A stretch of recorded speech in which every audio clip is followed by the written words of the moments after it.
From ABC News Radio, KMET 1490 in Southern California. This is Biz Ninja Entrepreneur Radio with your host, Tyler Jorgensen.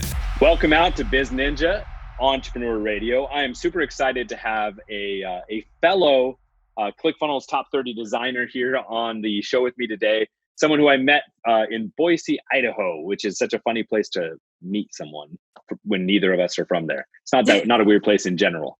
But Gentile, did I say the last name right? Because I always want to make sure I get that right. I have had so many pronunciations, Gentile, Gentile. I say Gentile, so that's fine. The Italian proper way is Gentile, but yes, it's Gentile. All right, Gentile. Welcome out to the show. We're super excited to have you. Today we're going to talk about branding, creative, the importance of having a consistent and meaningful brand as an entrepreneur or as any kind of business owner. I'm going to start right at the beginning, Cree. How did you, when was the moment in your life that you first realized you were an entrepreneur? Wow, it goes as far back as I can remember, honestly. And just before I even get into this, I want to say thank you so much for having me on the show. I'm so excited to be here. And I really hope your audience gets some value-packed information from this. But so we can go back to where it all started.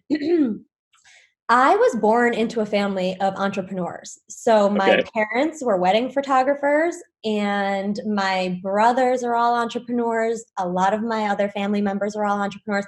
And so when I was growing up, and being a part of, a wedding photography household. We had a studio in our house. And so I was always in front of and behind a camera.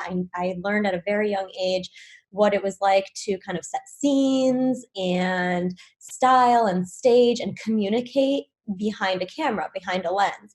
And that's where my passion really started with, how can you take something that is innate within you, some things that you're passionate about, and create a career out of it and actually make money and earn money doing it. So my whole life I had been finding creative ways. Like I would style my friends and then we would do photo shoots and I would make some quick cash on the side. Cool. And then, as I got older, I went to school. I graduated with a BFA in design because at the time I had known photography. I'd kind of mastered photography and I wanted to incorporate, I saw a lot of trends at that time for graphic design, building logos and colors and really helping businesses establish themselves. So I knew the photography portion. I knew some web design portion, but I really wanted to kind of culminate and bring everything together. And that's where I went to school, got my BFA in design, went to corporate America right away. I got a job as an art director, worked my way up the corporate ladder super fast. I worked at many marketing and advertising agencies. And then at one point I kind of decided I was not cut out for corporate America. How long did that take you to realize? It was about 4.5 years. Okay. There was about 3 years of kind of deciding it, and then about 1.5 years of finally taking the leap because I was totally afraid. But I always knew that it was in my future. I always knew that it was something that I wanted to do. I had grown up around parents that were entrepreneurs, and I just knew that this was what I was destined for. So I took the plunge. I made it happen. I left corporate America and haven't looked back ever since. It's been about 5 years now that I've owned my own business. That's cool. And your business is?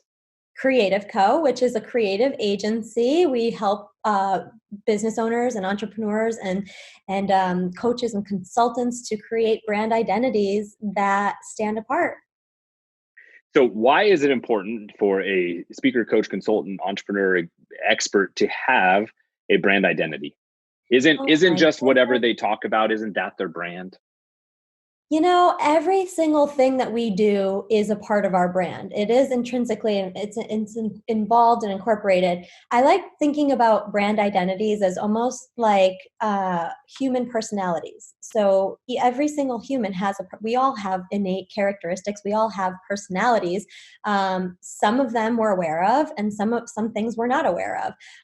But having a brand personality, a brand identity as a business is your way of communicating your vision, your values, your essence, your style, what you care about, what you don't care about, what you're willing to fight for and not. And so it's just having a brand identity is kind of your way of communicating as a business to the world, where you stand. And without it, you're kind of lost, right? Like you're lost in the shuffle. What are the components of a good brand identity? Yeah, a good brand identity. So first and foremost, we start with our clients. We like to get do some research, figure out where they stand, what position that our brands stand in their marketplace. So once we kind of figure out the position that they want, where they want to stand, it's really about positioning yourself in front of the right audience, understanding who you're going to serve, understanding the feelings and the emotions that you want your clients to have when they come to you.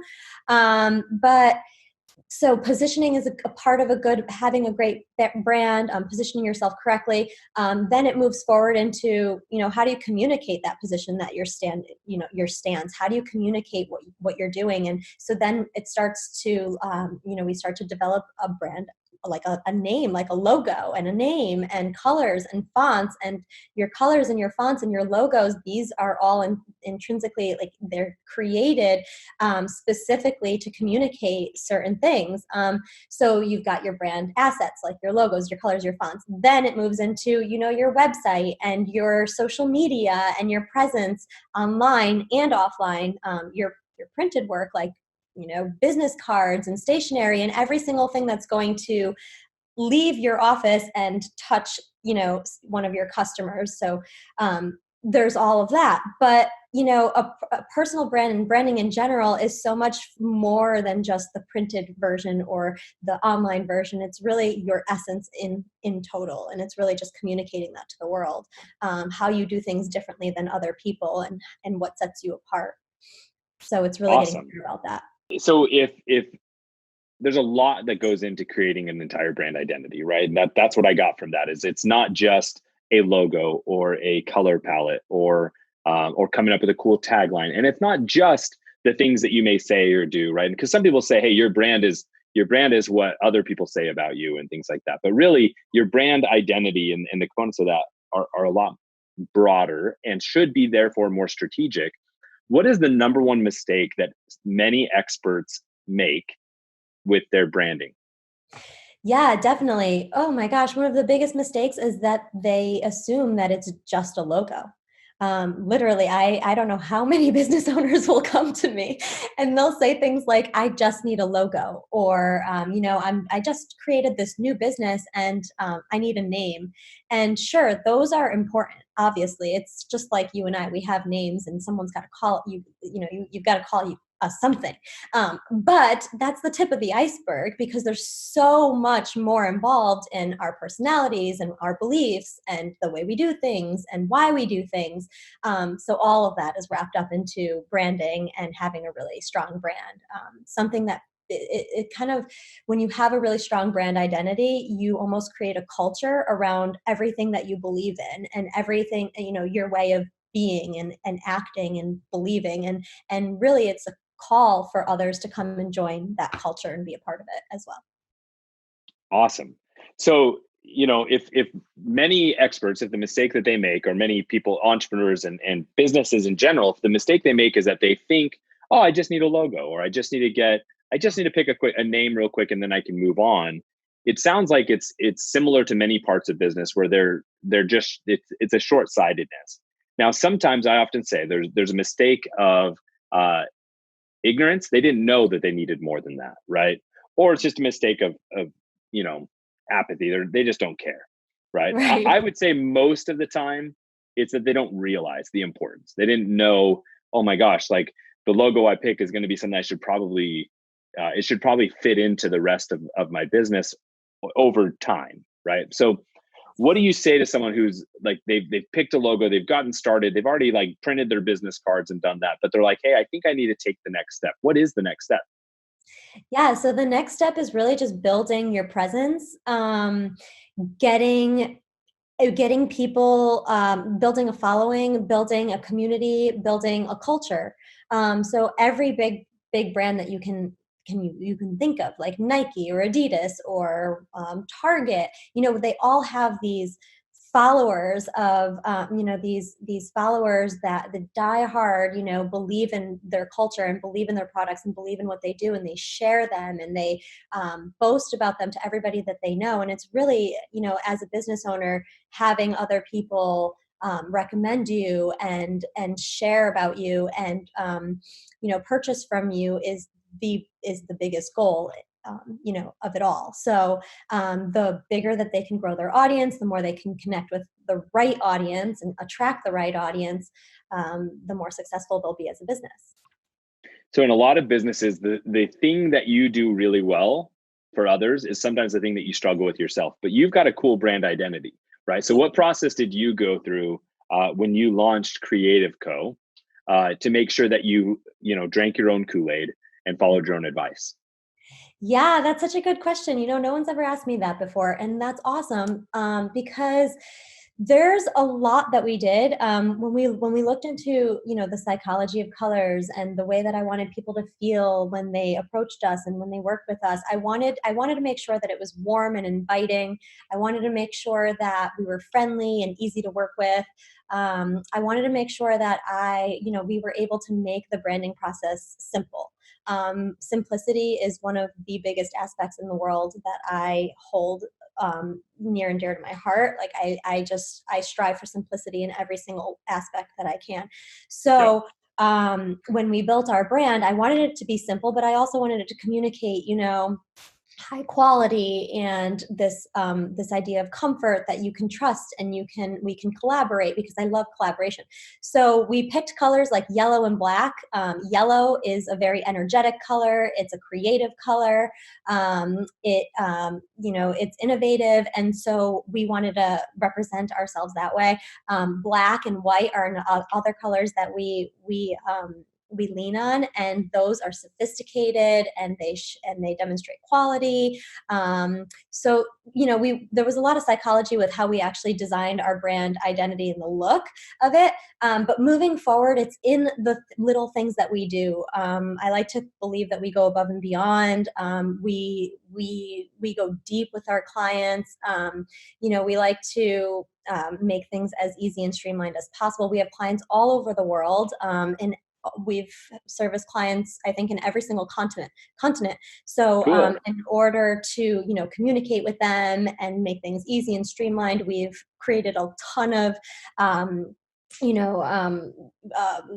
service, like questionnaires and things that make it easy for them. So I think that we did a good job with, really communicating through our website and our branding. So if you didn't know me and you didn't get the chance to actually meet me, that these attributes and characteristics would still be demonstrated and illustrated. Awesome. Yeah. So when you got started 5 years ago, I think it was, you said, what was the thing that you thought was going to be easy that ended up being a challenge that you had to fix, and how'd you overcome it?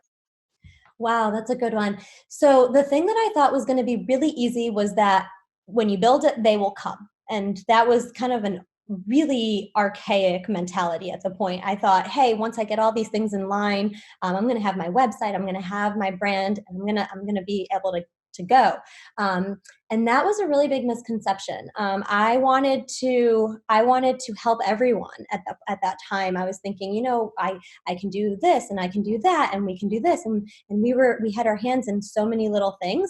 And so one of the biggest mistakes that I made was not to focus on one thing. So any client, whatever they came, they said, hey, I need this. You're like, cool, we can do that. Oh then my they gosh. said, oh, I need a business card done. We'll do that. Right. Like we can right do any away. of it. Yeah. Right away. And that was our go-to. And I quickly found burnout doing that. So that was definitely a huge mistake. And once I realized that it really takes focus, when you can focus on exactly who you want to speak to, exactly who you want to work with for the rest of your life, and exactly what you want to do and deliver to them, then your whole life becomes a lot easier. So when you simplify everything down to its smallest form and you decide, this is what I want to do and this is who I want to help and this is what we're amazing at and what we can, how we can transform your life, and really just get down to the nitty gritty of, what that is, that focus was what changed everything for us. So Awesome. Not focusing was a huge mistake.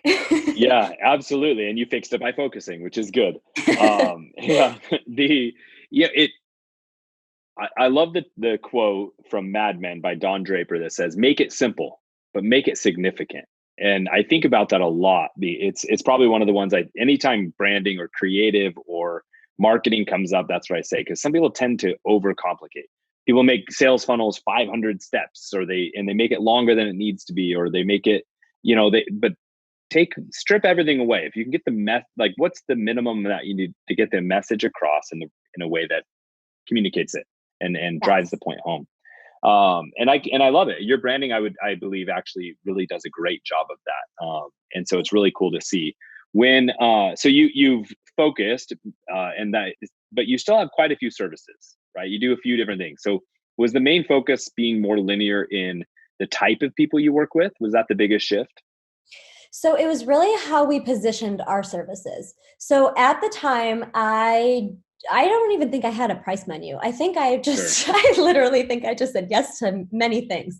Right. So what happened was I decided what I wanted to do and what I didn't want to do. And I also decided what the client needed in order to get from point A to point B and be successful, and remove everything else, remove all the other distractions. I came up with a plan for what exactly do we need, what are those steps, and how do we take them, and what's the quickest way to get there, most efficient way to get there. So when I started to distill what what we did best, and what I started to distill, the outcome that I could get our client, the best outcome that I could get our clients, I realized that it was 3 parts. The first part was with a brand identity. I can absolutely get you set up with a brand identity to make sure that you're communicating effectively and to the right audience and attracting the right audience. The second part was your web presence. So it's 2020. If you don't have a website right now, you are virtually ignored. You're in the shadows. And so to get a web presence really flowing, powerful, communicating as well, I thought that was another big phase that I wanted to make sure I included in our service. Another big phase that I wanted to include in our service was photography, because I've seen so many business owners that have websites that are lacking in photos. They use stock photos, and these stock photos communicate, they're generic. So they communicate a more generic message. You can find those photos on every single person's sites or, social media profiles. So I knew that with my background in photography and web and branding, that I had to mesh all 3 together and really give our clients something that was so unique that they couldn't find in a branding agency. Typically, branding agencies will provide the logo and that's it, or they'll provide the web design and that's it. So we wanted a way to bring all these kind of together to create one thing and take them through one service. So we came up with our brand trifecta. It's a 3-part service. It's our high ticket service. It takes about 6 to 8 weeks to complete. And then from the beginning to the end, we work with you to develop your brand identity, your website, and your photography. We bring them all together to culminate and create something that truly makes you stand out. It's authentic. It's communicating in an authentic way because it's all hand created and handcrafted. So that handcrafted, detail oriented way of working with our clients and really creating authentic, creative content is what makes us stand out and really awesome. Helped us to simplify. I love it. So one of the things that I think has really been a consistent thing that I've seen in the creative space. So I've been an entrepreneur really since I was a kid, but the first time I paid to have somebody else do a logo for me is probably the first time I saw, hey, I don't have to do it all myself. I can hire experts in other industries, right? In terms of this, but that was like 12 years ago, 13 years ago. So, but one thing I've seen since then, as I've really followed, I have a lot of friends that have done phenomenal photography businesses. that are graphic designers. And then, we have a lot of people like this on staff.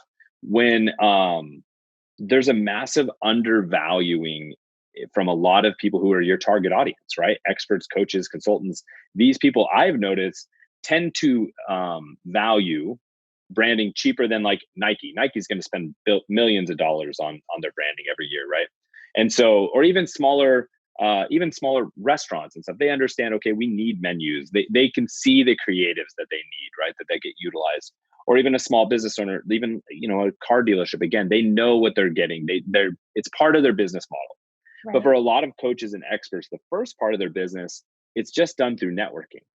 The right. second phase of their business is going to require all of these things you're talking about. Right. How do you handle the price objection? Yeah, that's an interesting one. We tend to find, I like to find clients who already understand. We're already there, yeah. That's the best way to handle a price objection is people already see it. Yeah. Trust me, it has been, when you try to convince someone of I don't like having to feel like I need to convince someone of anything. Right. Nope. And so I look for business owners that want to go to the next level, that want to stand out from all of their competition, and that understand the value in communicating clearly. And by communicating clearly, I mean visually as well. So, speaking and networking is one thing, being present is one thing, but what happens when you're not in the room? What happens when you're on vacation with your family on the beach? And who's selling for you at that point? And so at that point, you need to rely on a web presence. You need to rely on, your brand to speak for you. So I'm interested in people who understand that and value that. And understand that is something that they need if they're truly going to step away from their business and allow it to prosper and grow. Yeah, big time. And it comes back down to that focusing too, right? Making sure that the people you're speaking to are already resonating with what you're talking about. It's very difficult to convince someone, oh, you need branding, right?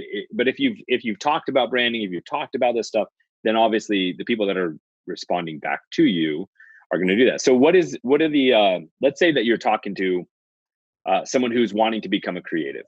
They've got the creative juices. They're really good at either photography or graphic design, and they want to get into this business. What's the biggest piece of advice you have for someone who wants to be a creative as an entrepreneur? Oh, wow. That is so tricky. And it's an amazing concept because there's so many of us that start as creatives, and we are trained in school to, use our creative freedom and we're almost trained to see things through an artistic lens. And so Right. Art is different than design. Art is something that makes you feel a certain way. So that can be so many different things. Design is art that actually it solves a problem. So art is emotional. Design, yes, it's emotional, but there's a driving purpose. There's always there's a solution that you're solving. And so as a creative, it's really hard to kind of distinguish the two. When you are a creative, you want to play with your hands, and you want to get artistic, and you want to make art. But there comes a time when you have to start, when you put on your business cap and your business owner hat, and you have to think about how are you going to generate revenue? How are you going to build a team? How are you going to alleviate all of the time and energy that it takes to grow and build a business, so Right. that you have enough time to continue, being the creative. And so, a part of it is building a team. A part of it is, getting really clear about your offers and your position in the industry. But it's really a mind shift. You have to go from understanding, yes, you were once a creative person, but now you have to become a business owner. And so it's making that shift. I think you hit that absolutely right. The biggest thing that has to happen is you have to shift your mindset, because what I love how you explained that, how art is different than design. I think, this is why I'm going to drill down on this a little bit, because this is the same in anybody as they shift from their passion being either a hobby or something that they do, as a job, to being a business owner. Because one of the biggest mistakes and the things that I think hurts people the most is when they leave a job to become self-employed. Yes. Because all they're doing is going and getting maybe 1 or 2 contracts, and they have the same work that they were doing as an employee, but with none of the upsides. There's no perks, there's no paid time off or benefits, right? And so if you're going to take that leap, become a business owner, build a team, right? Have something that's scalable that can keep working even if you're sick, right? Like you have to go. And so the biggest issue that I see, the biggest risk is stopping in the middle. Now, oftentimes the first step is you got to go from employee to self-employed. But if that's where you stop, and usually I see that people that get stuck there is because they didn't shift their mindset to saying, I need to think differently about this, where I'm not just creating anymore. I need to be able to recognize what's the problem I'm solving for this business owner? How am I helping them continually solve the problem that they need to solve for their customers? Was that hard for you, or were because you grew up in a family of entrepreneurs, did you kind of already have that next level of mindset of how to become a business owner? Yeah, that's interesting. It was easier for me, I have to admit, because I did look at things from more of a business perspective growing up. Even kind of consulting my parents, because as I was in corporate America, I still, kind of consulted with my parents on their business and what they were doing and how to contemporize and modernize what they were doing. And, Right. but I always saw things through that lens of, business owner, and how do you commoditize products, and how do you create offers that you aren't so involved in anymore. And so I had a little bit of an easier transition, but it was still incredibly difficult. I still have urges to just say, hey, I just want to create all day. I'm a creative at heart, and that's where I started. So I enjoy creating, and that's, I'm passionate about taking my visions and making them a reality. But at the end of the day, that isn't going to grow and build a business. At the end of the day, I do need to put on my business cap in order to think strategically about, how to, launch, scale, grow. And it was difficult for me, but I think it was a little easier because of my background. Yeah. So what are you guys' big goals for creative? What are your big goals for 2020? So my big goals for 2020, I have so many, but one that is top of mind is I'd really, really like to start creating some or providing some creative events. So I would love to, have opportunities where entrepreneurs and business owners can come to me, or we can meet in specific places all over. I'd like to do them all over the world eventually, but I'd love to have these kind of branding retreats where we come together and I help them set up their brand identity, their website, their photography and videos and social media presence, and do it in like 3 to 4 days and get them in and out so that they've got something tangible and they can get to work right away. When's the first one of those? I haven't decided yet. Oh man. I know, I haven't decided yet. I've been Let's do it this way. Idea. Is it going to be, are we thinking like before summer or after summer? Oh, I was definitely thinking before summer. So, Okay. I've got a couple months. Yep. But yes, definitely before summer. It's a little hard here. We live in Connecticut, so it would be nice to kind of do it here, but I don't want to drag everyone here to the snow and the cold. So I have to find a location that is inspiring and warm and energizing. When I do events, I like to plan somewhere where I want to be during that time. Exactly. I'm like, hey, I'm a little selfish. So, all right. And one thing you talked about at the very beginning is something that is super important to me, and that is designing the lifestyle that you want. So to me, if you're taking the risk of being a business owner, then I heard somebody say it the other day, if you're trading the 9 to 5 for the 7 to 7, right? Like you're willing to work more to start doing everything, right? Right. Then there's got to be the plus side of the lifestyle you want. And for me, a lot of that comes down to travel and things like this. But what is one major item on your bucket list that you're going to achieve in the next 12 months? Personally or through the business? Yeah, personally. Personally, I I know people say this a lot, and I know it's really cliche, but I do live to travel. There's so many countries that I want to see. So I want to make it to Australia. I want to make it to Japan. I want to make it to Brazil. So there's a ton of different places that I do want to go and I want to see. I get so much energy from traveling and taking in cultures and food and meeting new people.